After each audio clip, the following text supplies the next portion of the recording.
Good morning. Thanks for joining us. I'm Brendan here with Trevor, and Director Dan's with us. Of course, as always, Director Dan.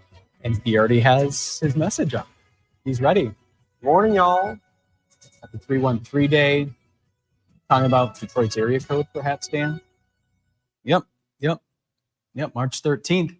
We're going to keep this on the short side, but we have things to talk about. Trevor, real quick, I just want to preview what we have coming up at 9. So wherever you're watching this, Facebook, YouTube, X, we're going to be having a conversation about children's mental health issues with some experts in that field. So hopefully you can join us then. But we have the weather quiz to talk about, Trevor. We have the forecast to talk about.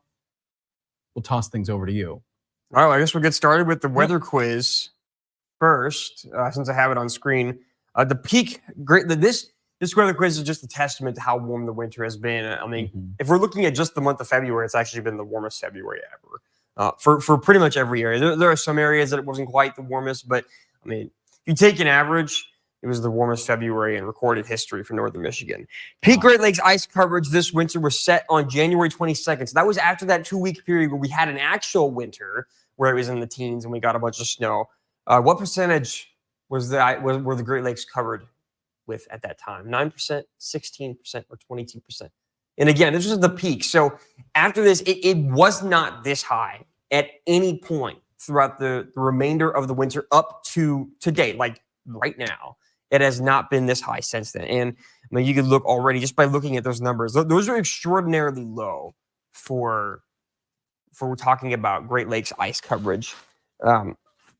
It's unheard of to think that, wow, we could be potentially looking at single digits for ice coverage.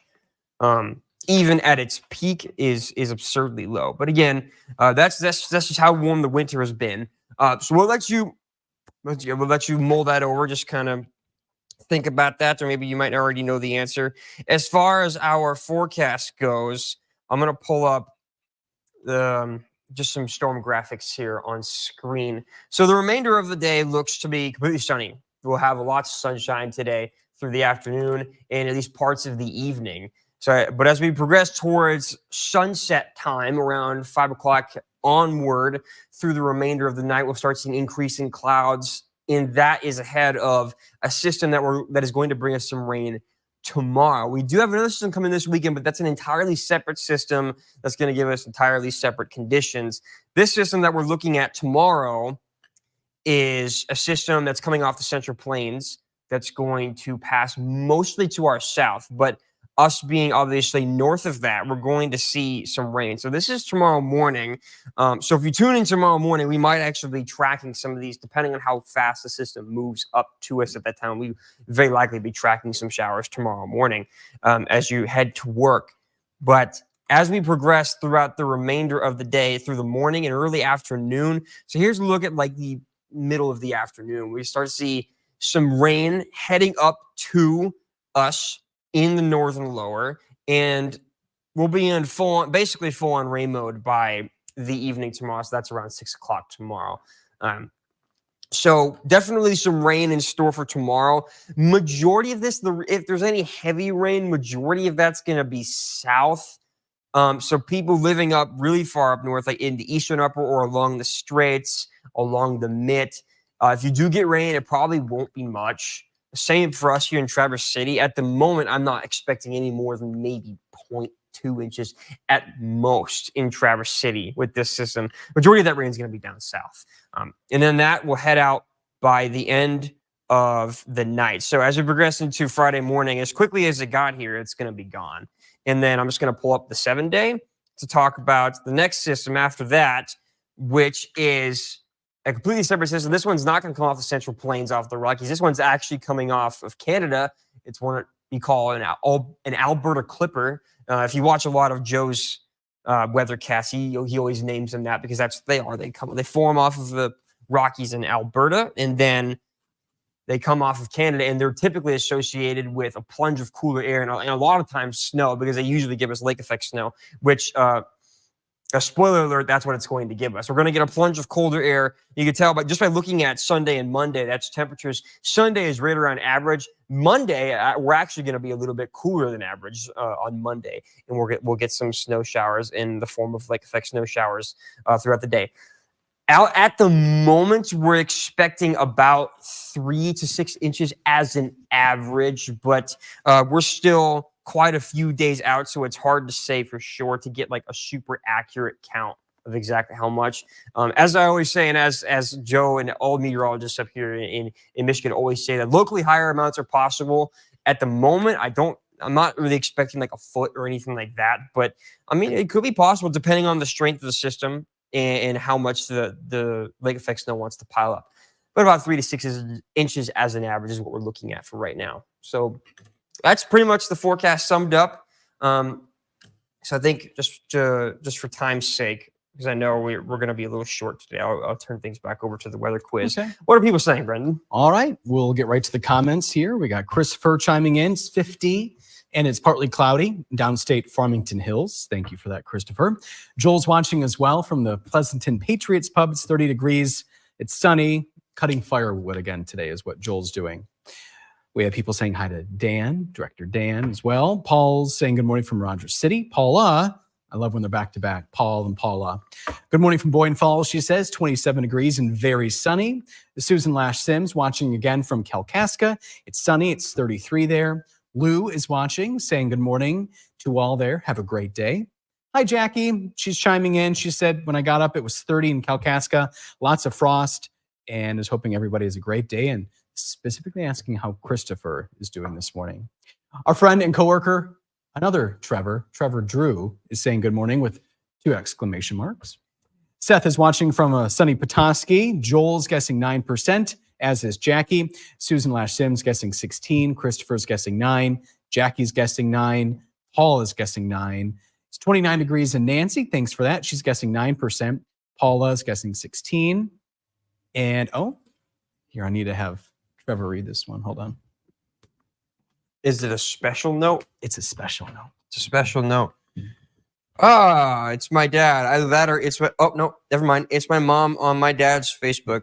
Good morning. 64 right now and sunny outside in Dallas. We will get to 80 later here. I believe it. I mean, if we're this warm up north, then I would not at all be surprised by 80s or even higher down south. Sometimes the weather can be a little trippy, and at times the south would not be as warm as you might think, courtesy of a winter weather event. I don't know if you remember, there was a big polar surge in, I think it was 2022, maybe 2021 in Texas, where it got so cold that like I think it was the water pumps and stuff stopped working. Power grid was affected. Yeah, the whole power grid went out. I remember looking at the temperatures across North and South North America that day and seeing that it was 0 degrees in my hometown and then 32 in Toronto at the same time. Jeez. So it was actually way colder in Texas than it was in Canada at that time. So it's not always colder up north, but most of the time that's how it works. Wow. Well, Kelly and maybe your dad, Mark, good morning to you from Texas. Thanks for watching. Were they up early? Were they live streaming the show? I have absolutely no idea, to be honest. Fair enough. I know for a fact they're both up that early, but and that's Central Time too. Yeah, so they're an hour behind us. Yeah. My mom's watching. I'm guessing she was live streaming too. It's part of her morning routine with Benji, the dog, in case you're not aware. My brother. She said, good morning, Facebook friends. Brought some sun home from vacation. And she says, you are welcome. We love that sunshine. Hi to mom and dad and Benji downstate. Mark is watching. He said it's 56 this morning in Z Hills, Florida. It's going to be 81. We got Gail watching again. It's 34 degrees. I love your emojis with the sunflowers, the rabbit, and the shamrock. And Mark guessing 22%. What is that answer, Trevor? So the answer is 16%.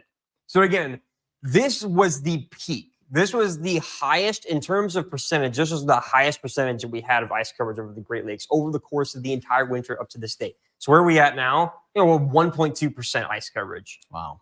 And that's basically, I mean, like, I don't know for sure, but I will say that's basically record low, pretty much. Just to think that there's that little ice at this point in the winter is pretty absurd. But yeah, that's just how warm it's been. I mean, look outside; it's going to be 65 today in some areas. So, not conducive to ice. Not what you want to see. If you want ice on the Great Lakes, that's not what you want to see. No. And it just won't be cold enough for a long enough period of time to get ice coverage. So at this point, I would say the ice coverage season is just over because we're turning over to spring and. Like, yeah, it will be cold this weekend, but I mean, we're going to warm right back up to the 40s just a couple days after that. So, I think you would have liked the first two winters. I was in Traverse City, Trevor. The first two winters, let's see, that would be 2013 to 14 and then 14 to 15. I remember people out on West Grand Traverse Bay in Traverse City. I saw people way out, ice fishing, walking. The bays were frozen over. That could have been the year 2013 into 14.